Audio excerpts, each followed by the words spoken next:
وہ کہاں پہ دی ہے؟ اگر دی ہے تو یہ جو آپ نے اتنی زیادہ یہ تقسیم بتائی ہے اس میں ایڈ کر دیتے ہیں. سوری کیا کر دیتے؟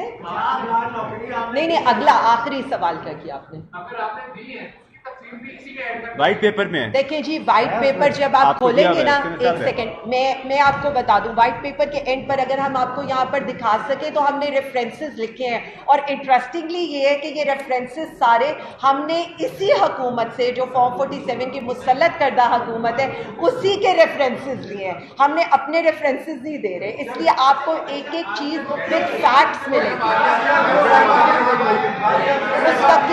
اس وقت کا اکنامک فگر دیکھ لیں اکنامک فگر دیکھ لیں میں ادھر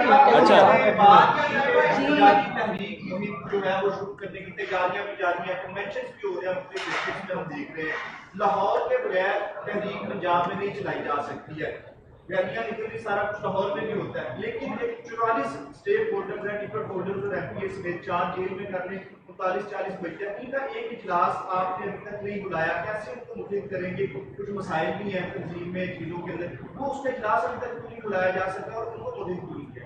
دیکھیں میرا یہ خیال ہے کہ اگر آپ لاہور ہائی کورٹ کی ہیئرنگ دیکھیں یا اسلام آباد ہائی کورٹس کی ہیئرنگ دیکھیں تو ماشاءاللہ ہمارے سارے M N As M P As جتنے بھی فارم 45 کے ٹکٹ ہولڈر ہیں سارے موجود ہوتے ہیں. تو اس کا مطلب تو یہی ہے کہ چاہے جو مرضی ہو جائے ہم آپس میں اختلاف رائے ضرور رکھتے ہوں گے لیکن ہمارا اختلاف کسی چیز پر نہیں ہے اور جب کال خان صاحب کی طرف سے آتی ہے تو ہر بندہ اس کے لیے نکلتا ہے چاہے وہ ہمارے ایم این ایز اور ایم پی ایز اور ٹکٹ ہولڈر ہو. جی ہو یا ڈاکٹر ہوں یا مسجد ہو سب جو ہے وہ احتجاج کے لیے تیار ہیں کیونکہ انہوں نے آپ کو ووٹ دی وہ آپ کی طرف دے رہے ہیں. آپ تحریک کا اعلان کریں کا نظام عدلیہ اور جمہوریت کے خلاف وہ سڑکوں پہ آنے کے لیے تیار ہیں. آج آپ تحریک کا اعلان کریں کل سڑکوں پہ آنا سب تیار ہیں اور احتجاج کے لیے نکلیں. دیکھیں جی وہ بھی تیار ہیں اور ہم بھی تیار ہیں فکر نہ کریں ہمارے تو اب گلی محلے تک ہماری کارنر میٹنگ سٹارٹ کر دی ہیں ہم نے یونین کونسل لیولز تک اپنی میٹنگ سٹارٹ کر دی ہیں. ہم تو اب تیار بیٹھے ہیں جس وقت اڈیالہ سے کال آئے گی اسی وقت انشاءاللہ تعالیٰ آپ کو پی ٹی آئی سڑکوں پہ نظر آئے گی. ہمیں تو اب نہ یہ گرمی کچھ کہتی ہے نہ سڑکیں کچھ کہتی ہیں ہم تو کریں گے. اچھا انکل ان کو ایک سیکنڈ ریلیکس باری باری یا ہاتھ کھڑا کر دیں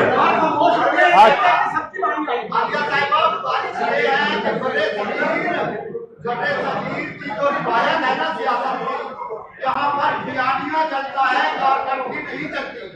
اگر کارکردگی چلتی تو آج انگریز باہر نہ جاتا انگریز ہی کی حکومت ہوتی. یہ جو آپ دکھا رہے ہیں نا کارکردگی اس پہ کوئی ووٹ نہیں ہے. 8 فروری کو پاکستانی قوم نے دنیا کی باشعور قوم ہونے کا ثبوت دیا ہے. تمام ترقی شرقی کو چھوڑ کے انہوں نے اپنے نظریے کو ووٹ دیا ہے. اس وقت آپ کا نظریہ آپ کی اپنی جماعت کمزور کر رہی ہے کمپرومائز کر رہی ہے کیا کہیں گے آپ؟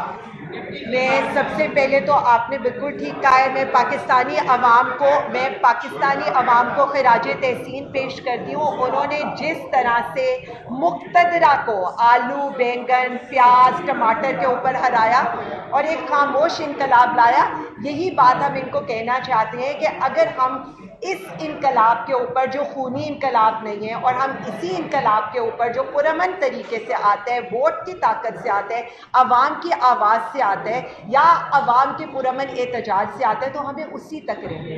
ہم پرامن رہیں گے. اور جو آپ بات کریں دیکھیں میں آپ کو یہ بتا دوں پی ٹی آئی میں کوئی بھی کمپرومائز نہیں ہے. سب سے پہلی بات میں آپ کو بتا دوں ہاں لوگوں کی یہ مجبوریاں ہو سکتی ہیں. اس وقت جتنا ظلم پوری پی ٹی آئی کے اوپر ہوا ہے میں سب کو دیکھیں جو جتنا جس حد تک کام کر سکتے ہیں میں سب کو خراج تحسین پیش کرتی ہوں. شاید میرا اسٹیمنا ہی ہوگا کہ میں 16 مہینے کی جیل گزارنے کے بعد بھی نکل سکوں لیکن ان کی کچھ ایسی مجبوریاں ہوں گی. جتنی فسطائیت ہوئی ہے ہماری خواتین کی چادریں کھینچنے سے لے کر چادر اور چار دیواری کے تقدس سے لے کر میرا نہیں خیال کہ پی ٹی آئی کے کسی کارکن یا پی ٹی آئی کے کسی لیڈر کے اوپر 50 سے کم مقدمے ہیں. ایسا کسی بدترین آمریت پہ بھائی آپ نے اس وقت بھی جی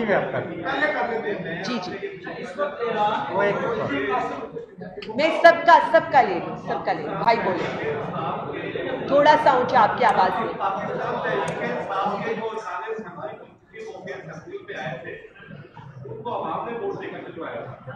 سوال یہ ہے کہ جس وقت